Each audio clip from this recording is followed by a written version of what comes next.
I'm going to introduce our panelists in just a second, but real quickly, I run an organization called School Forward. We fight for school choice across the country, and I am honored to be a part of the conversation today, not only because of what I just said, that I think there's going to be really big things here, and I'm excited about what Mississippi's going to do in 2025, but particularly because you get to hear from Jamie and Contina today. So Jamie is the president and CEO of Holmac Corporation, a world-class manufacturing company headquartered in Bay Springs, and they employ more than 900 people. He's a passionate school choice advocate and believes that school choice could help revitalize rural communities in particular. We're going to talk about that some today. Contina is a parent and advocate for charter schools. Her son Taryn attends Midtown Public Charter School here in Jackson, and she's a big supporter of all types of school choice.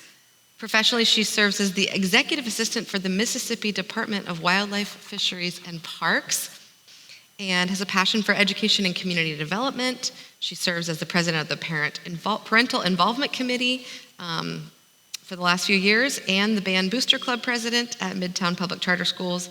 She co-created the school's athletic and cheer program, raised over $6,500 for fundraising efforts, and has formed a bunch of lasting partnerships with businesses and churches. So, a mover and a shaker here on stage. Excited to hear from her today.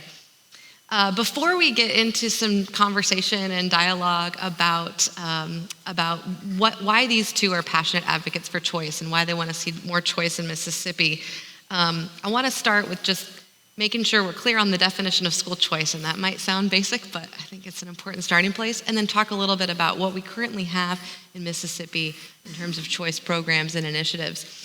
And so simply put, the definition of school choice, or education choice, as some have been calling it, is the ability to choose the education environment that's right or best for your children. That can be a public school, a charter school, can be a homeschool, online, micro. There's so many different varieties in the ways that we approach education these days. Or it could be a combination of those things. We all know that, I'm assuming many of you are parents, and just from that experience alone, you know that no two kids are alike.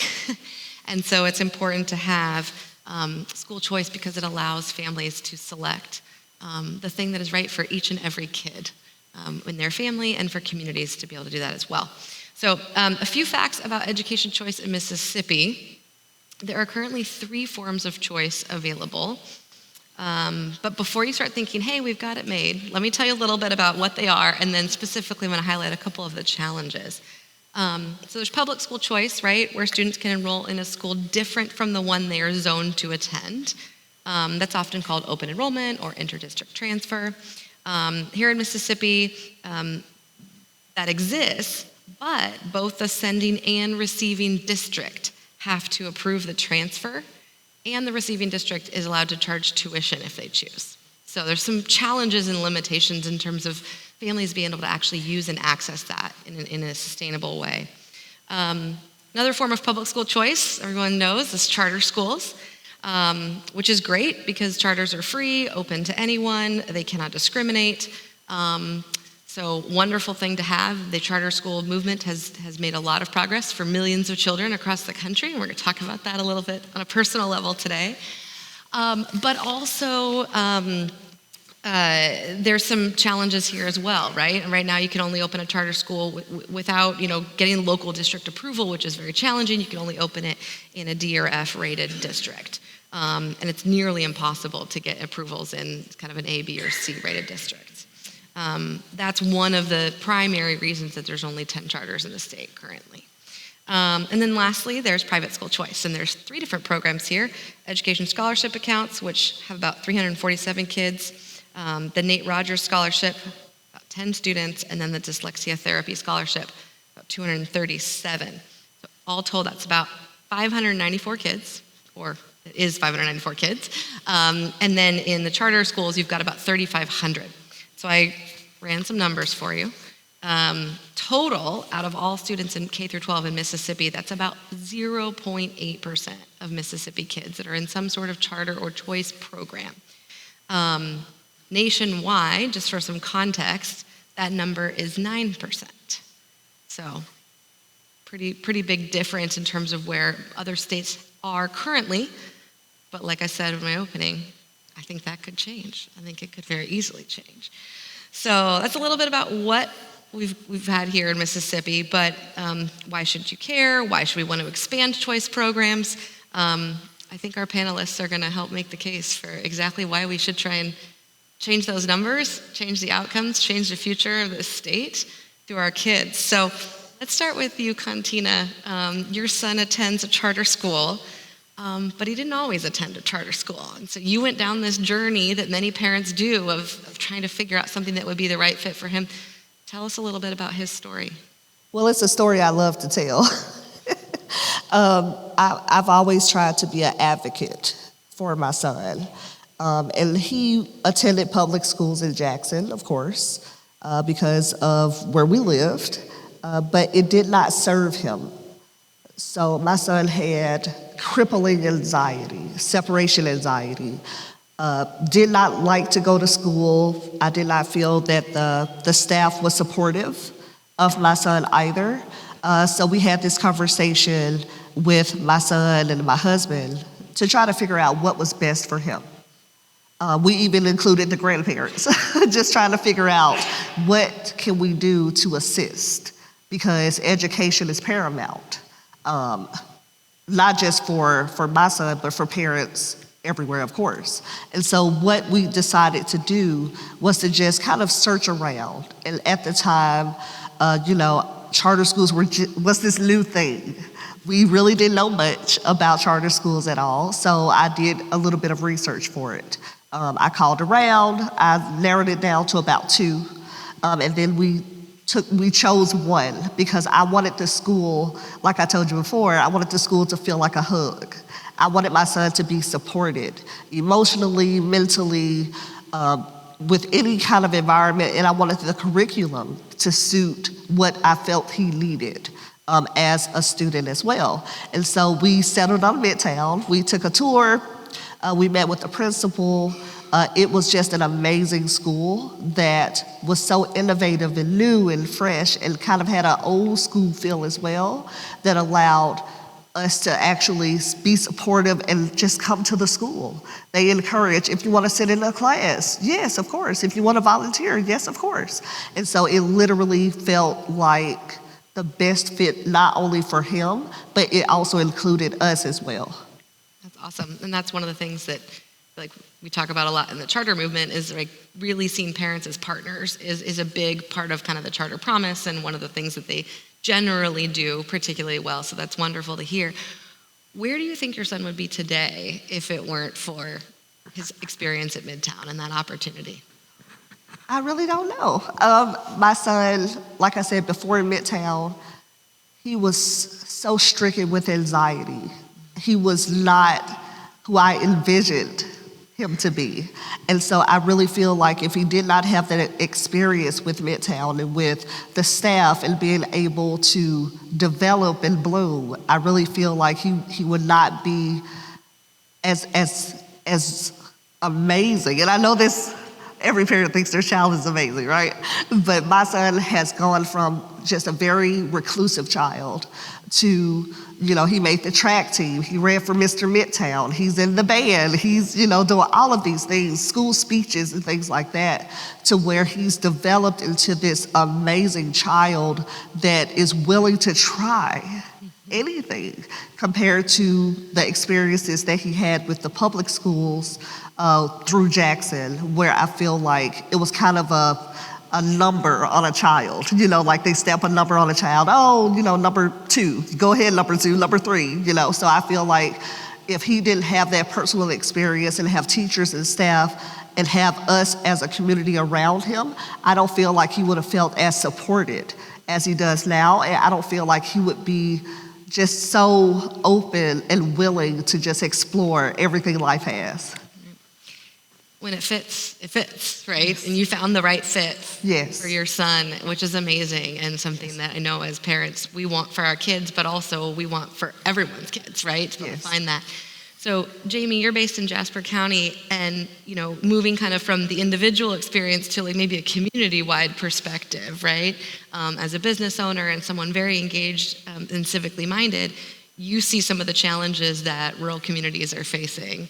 Can you talk a little bit about what you see as some of the big challenges in Jasper, and specifically kind of how you think school choice could help? Sure. I live in Bay Springs, and I'm a product of public school. We have two schools in Bay Springs. We have Bay Springs High School and the elementary schools, which is there in Bay Springs. We also have one private school. And, we have about 700 employees that work for us in Bay Springs, and we're constantly concerned about employees and their where we're going to get them, where they come from, and we recruit a lot of people to move to our community. And one of the biggest issues we have every time we try to recruit someone is the first question is how's the school systems, right? So Bay Springs was a good school when I went to school there, but the people that we recruit now, there's a perception that it's not ideal for them. So we have a choice of a private school, or either they live in a surrounding community somewhere and then come back, drive into work. Our experience there is the farther someone is from the work, the shorter their tenure usually is, because I always say if you're driving an hour to work, you're either cheating your company or you're cheating your family one way. Somebody's getting cheated 2 hours a day, and it's not adding value to life. But so in addition to the school issue, that's the number one issue. The second thing in a rural community, which probably 80% of Mississippi is rural, is housing.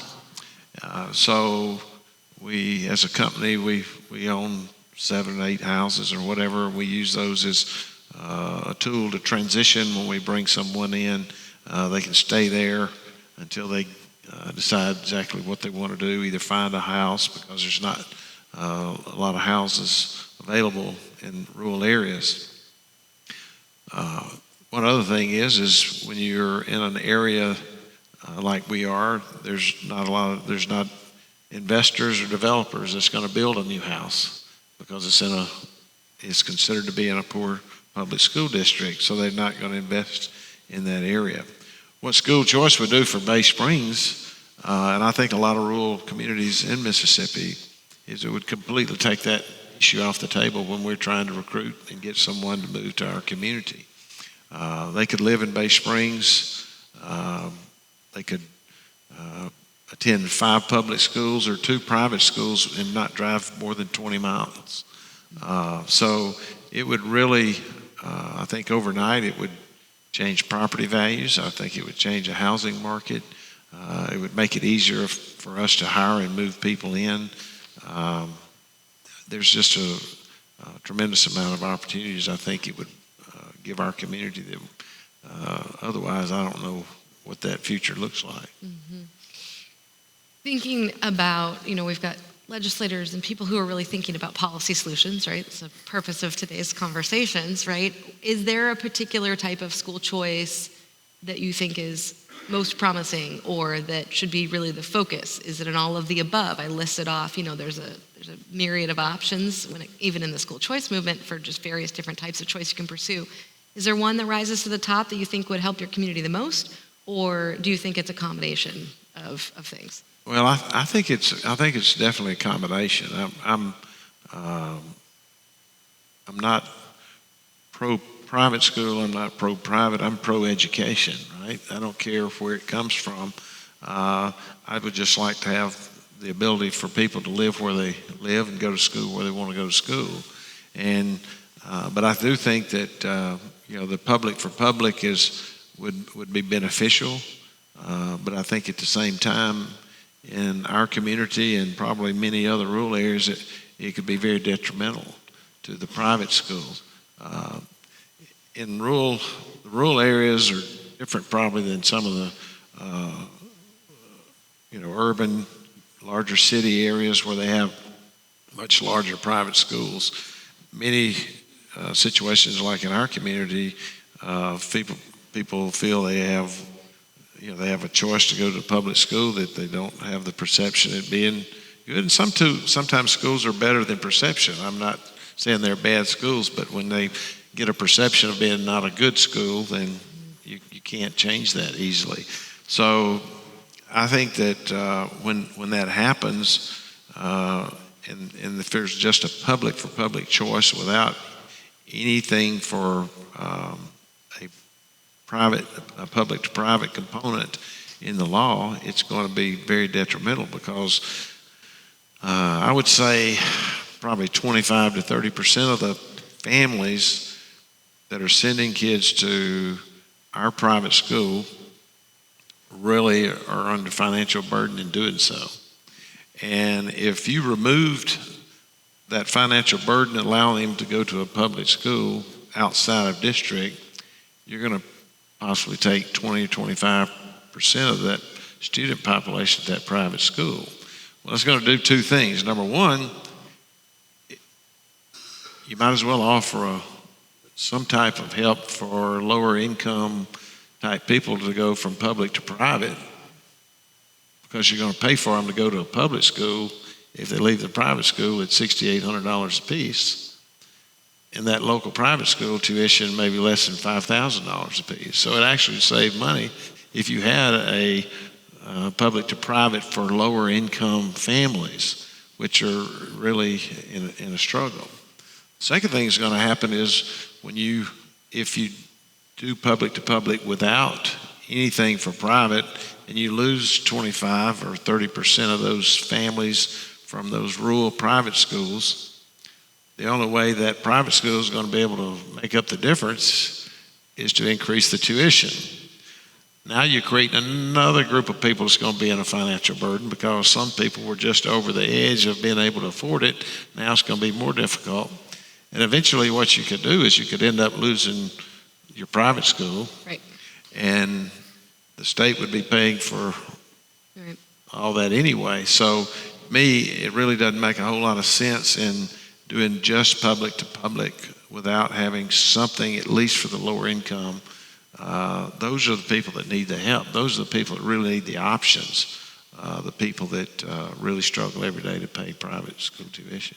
It's a good reminder that, like, whenever you're pulling these levers, right, these policy levers, you got to think about how it's going to impact the entire community or the entire state, and specifically make sure that you're not going down a path that's going to unintentionally, I would say, limit choice and options, right? Especially rural communities in particular. I live in a rural community as well. Like, there are only so many schools, right, in those communities, and so these impacts can have significant weight if we're not careful. So it's a good flag. You sort of started going down this road, and I'd be curious to hear from both of you. There's a lot of debate in kind of those who are in the school choice and education choice movement around whether or not we should do something that's universal. I mean, every kid in the state of Mississippi, right? If we have a magic wand and we can decide up here on stage how that should look, should every kid in the state of Mississippi have access to choice?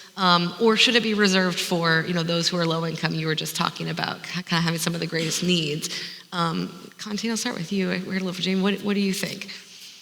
Personally, I feel like it should be a universal option. And the reason I feel like that is because even if a child or a family is not in a low-income demographic, their school still may not fit for their child or their family. So to be able to have, of course, an application process, a vetting process as well, to make sure that the policies and the procedures align with the family and the child would be very instrumental in making sure that the child is served as well as the family themselves. Compared to just kind of limiting it to the low-income family, everybody may not fit that demographic either. Even though if you are living paycheck to paycheck, you still may not fit those parameters of what a low-income family is federally or statewide. So I feel like having it as a universal option, letting it be something that the parent and the family kind of comes up with the child, or having the ability to leave it as an open option. The child may want to stay where they are, but at least having the option a lot of times kind of takes away the anxiety for all parties. Anything to add, Jamie? Yeah, I think, when you think about universal school choice, first of all, universal school choice would immediately take away that issue, that number one issue of getting that person to move from Tennessee or Alabama or Kentucky or wherever to Bay Springs. It would immediately remove that problem. One of the things that in many parts of the state, when you think about the state of Mississippi, you think about our issue with population decline. Many people don't realize that only 17 counties out of the state of Mississippi had an increase in population over the last decade. And when you put that into a public school district, there's only 28 public school districts out of 138 that had an increase in student enrollment. So in the rural areas, it's very vital that we have choice to where we go. The problem that we may face is that many, if you're living in an area that's got a great school district, it's a tendency to say, I don't want anything to change. I got it good. Well, you're in 20% of the state. What about the other 80% of us that are not in that area, right? So I think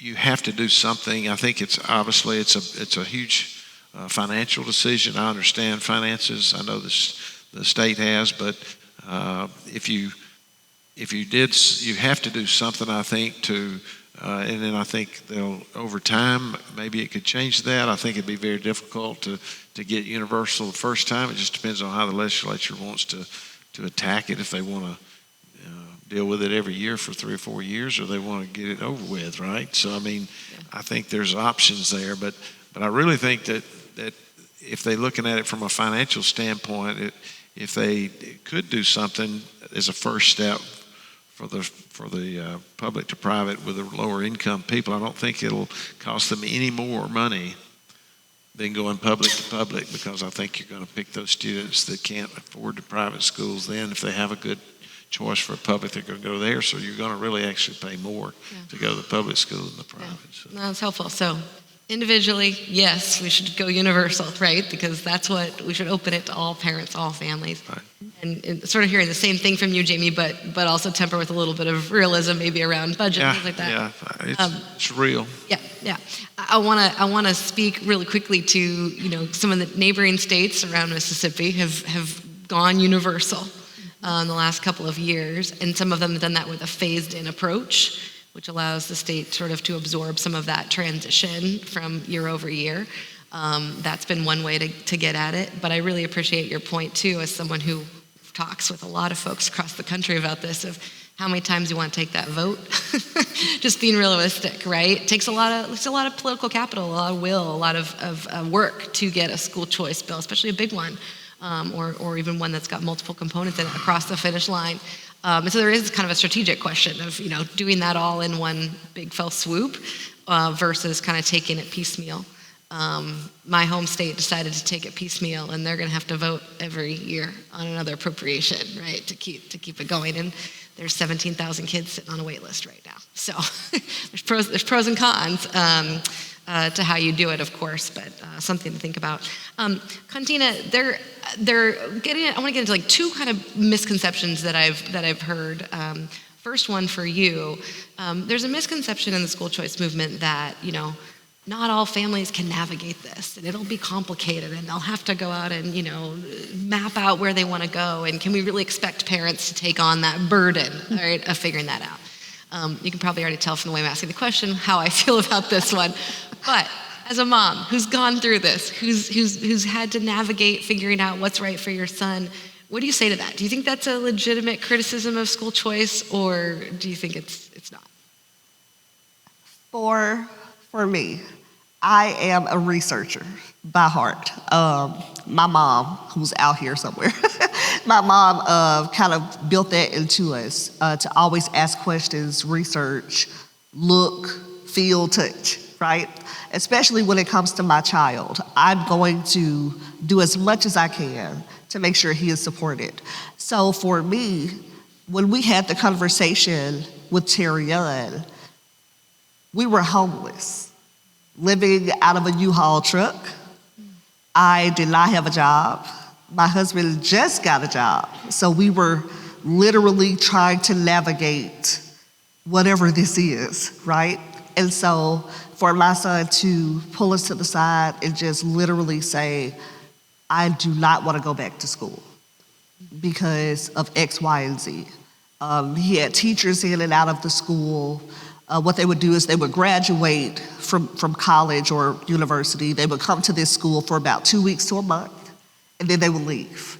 So that built all of his separation anxiety because he was used to someone stable. And so I would say it took us probably from that conversation to probably 2 to 3 days later, we went to a hotel. And I told my husband, you know what, I'm gonna go downstairs. They have a business center. I'm gonna research what these charter schools are. Because I knew the public schools in the area, but none of them hit my heart the way I needed them to for Terrion. So I would say it took me 5 minutes of typing in Google charter schools in Mississippi.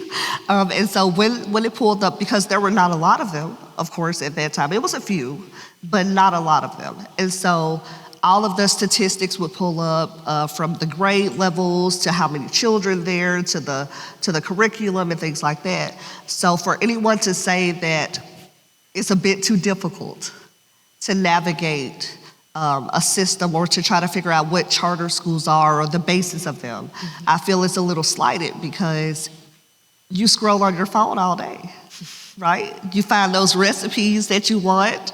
You go to Instagram and Facebook and you do all of that. Why not put that energy into supporting your child as well?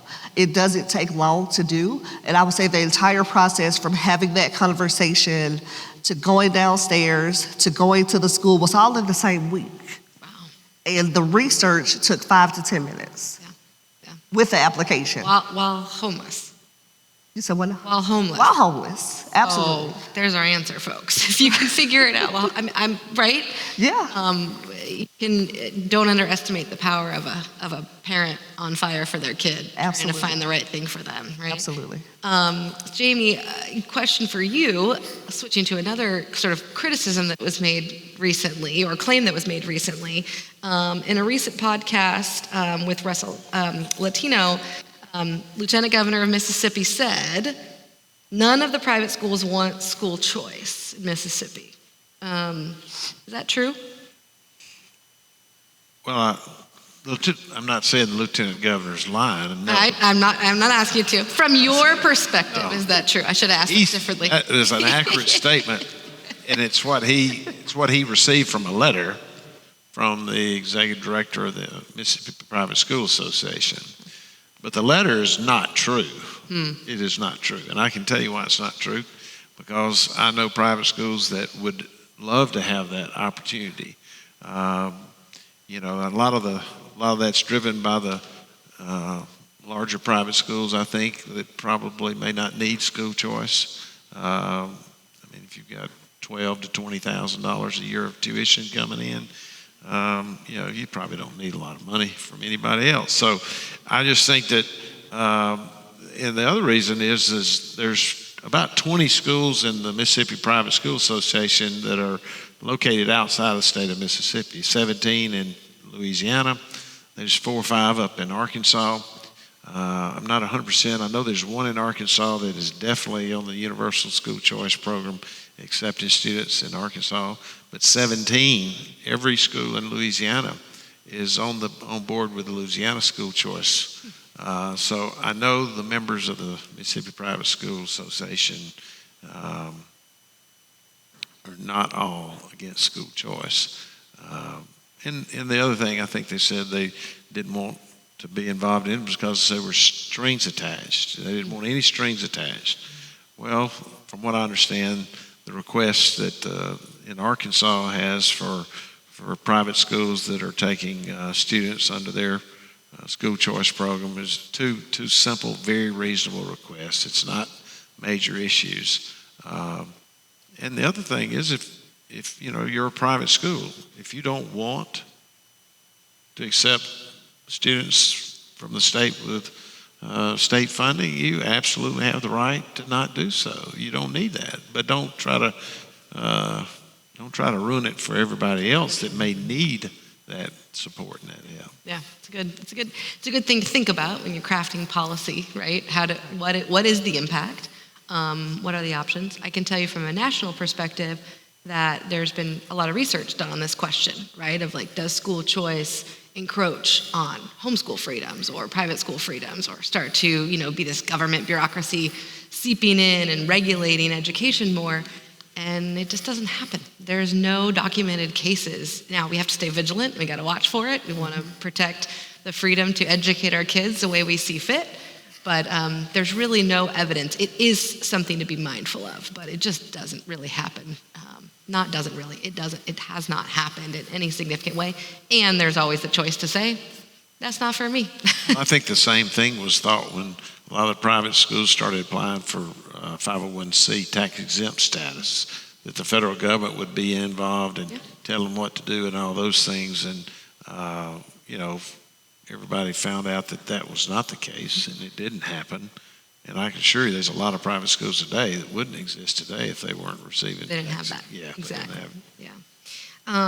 All right, we've got a few minutes left, and I want to kind of close with a couple questions for you both about impact, right? So if Mississippi, and I'm really pulling for this, if Mississippi goes big in 2025, right, and expands school choice in the state, and gives thousands and maybe even tens and hundreds of thousands eventually of kids more options when it comes to education in the state, what is the impact that it's going to have? And let's start with, I've got a couple questions on this, but let's start with attractiveness to live, right? You've talked about this a little bit, but how do you think it could really strengthen growth in the state, the workforce, those kinds of things? To either of you. Me? Okay. Yeah, sure. It would be, when I speak from my experience and what I've lived for nearly 40 years since getting out of college. But it would be tremendous for our community. You would see property values go up overnight, because right now property values just across that line, the property values are twice of what they are on the north side of that line. Housing, same thing. Houses sell for twice what they sell for across that line. It would mean a lot for our company, because we've got an expansion going on right now. Look to hire another 100 people in the next 2 years in our company, and getting those people to stay in our area, getting those people to move to our area is a tremendous benefit for not only our community but the state of Mississippi, because it brings in additional tax revenue. So, and then all the other amenities is more people, better housing. I mean, all those things. It could be huge for our community if that were to pass. Contina, what about for the community here in Jackson and the community that you live and work in? What do you think school choice would do? Well, personal experience with Midtown and my son going there. As you know, I'm all over the place with Midtown. So I have been blessed to tell other people how wonderful Midtown is. And so my son's uncle works in the cafeteria. He came from South Jackson, moved to North Jackson just to work there. His mom is the cafeteria manager. A classmate that I went to school with is my son's teacher. And one of the teachers that taught me and my classmate is his teacher as well. And so for me, it literally pulls the community together to say, we're here, let's support these children. Let's figure out the best ways to do that. And they've all either completely moved to North Jackson, or they started doing business with other businesses in North Jackson, partnerships with Kroger, community rewards with Kroger, getting it on board with Midtown Public Charter School in order to get those dollars awarded to them as well. So I feel the impact community-wide is going to be so powerful because it literally forces us to have those conversations, those closed-door conversations, those public conversations, in order to make sure that everyone is supported, not just the children, but the faculty, the parents, and the guardians as well. I love what both of you said, because so often we talk about the impact of choice in terms of kids, academic outcomes, life-changing outcomes, and those are 100% part of, right? Why we're all in this and why we believe in education choice and education freedom. But you're also talking about all these other benefits, right? Attractiveness to live, property values, community, right? Pulling people together, building small businesses even, right? I mean, that's an incredible kind of secondary impact when you have a strong choice program. And we have stories, just to back up what you both are saying, we have stories of people who choose to live in states that have better education options and a better tapestry of choices for their family because they know they can find something that really works for their kids, and that's such a drive for folks. Last question here. I'm taking liberty to run just a minute over here, but I want to get to it because I think it's really important. If you could make an ask of lawmakers in this room and broadly, even outside of this room, about what you want to see in 2025 for school choice, what would you say? What would your advice be, or what would your ask be for them? Contina, start with you. I would say a lot of the times there are parents just like me. There are a lot of guardians, parents, sisters, brothers, uncles, aunts, grandparents that are passionate about education. They're passionate about their children. They're passionate about their school districts. They're passionate. And so a lot of times, if you are able to give the information to those group of people, it's like wildfire. Once you supply information, once you give factoids, once you give all of the behind-the-scenes information to make an educated decision, to have those conversations, to say, well, I'm not sure about this, what alternatives do I have? So once you supply all of the information to those groups, to those parties, and to those children, those conversations are gonna start happening so that you can move forward. So if I were to come in contact with a lawmaker or anything like that, I would say supply the information, make sure it is concise and clear, and stand behind the community. Because after all, that's what it's about. It's about the babies. It's about making sure that they're taken care of, to be productive citizens, to pour that money back into the state. It's residual. So as long as you start from the ground up, when they become adults, they come back to foster other hopes and dreams for the upcoming children as well. Jamie. I would say that it's a much bigger picture than just where somebody goes to school. And if you're fortunate enough to live in a community, and there's several, communities in the state that have great public schools and great private schools, and we have a tendency to just worry about to each his own and not worry about anybody else. This issue affects probably 75 to 80% of Mississippi, not the 25% that's got it good, right? And if we lose all of our rural communities in Mississippi, we can just be a big good deer camp, I mean, that's all we're going to be is a deer camp. So, there's a lot of people love to live in rural areas. I wouldn't live in a city, save my life. I like to go out the back porch and just do whatever I may want to do off the back porch. So, Me too. Yeah.